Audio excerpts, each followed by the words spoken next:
It appears the Power Five conferences in college sports are about to get their share of autonomy. The NCAA's board of directors has almost unanimously approved a deal which would allow the Power Five, the ACC, SEC, Big Ten, Big 12, and Pac-12 to have some sort of authority over various rules and policies. It is expected to include a stipend for college student athletes above and beyond room and board, tuition, and that kind of a thing. Let's bring in our college football insider, Joe Schad, with us right now. Joe, I mean, this could have huge ramifications for college sports. Take us through some of this. Yeah, David, I mean, for years, the conferences, the coaches, the people with the most money, they have been wanting to find a way to get some of that money into the pockets of the student athletes. There's been so much criticism. There's been so many lawsuits.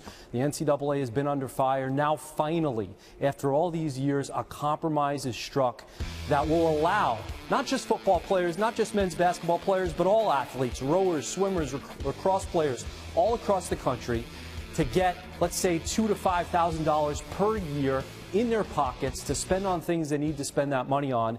Not 2014, very likely they'll have that money in 2015, and you're also going to see all sorts of other benefits for student athletes. Possibility of guaranteed 4-year scholarships so that student athletes aren't cut for performance reasons, as well as long-term health care. These are things that the more powerful, more wealthy conferences have been asking for, but they haven't been able to get that legislation through because some of the less wealthy conferences have been fighting against it.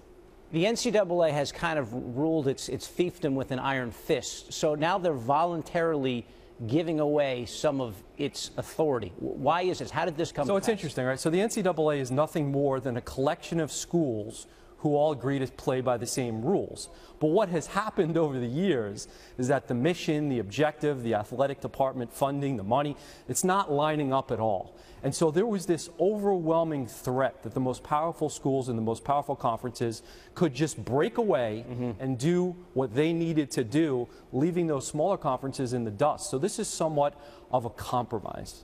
What does this mean for the small? I mean, I can tell this is good for the Power Five. What does it mean for those schools that are not? There's 65 schools in the Power Five. What does it mean for all the others? So, for example, if you're Conference USA, the Mountain West Conference, the American Athletic Conference, you now have to make a decision. The good thing about this legislation is that it'll be deemed permissive. So that means that the SEC, ACC, if as we expect they put money in the pockets of athletes, these other conferences are also going to have an opportunity to vote to do the same.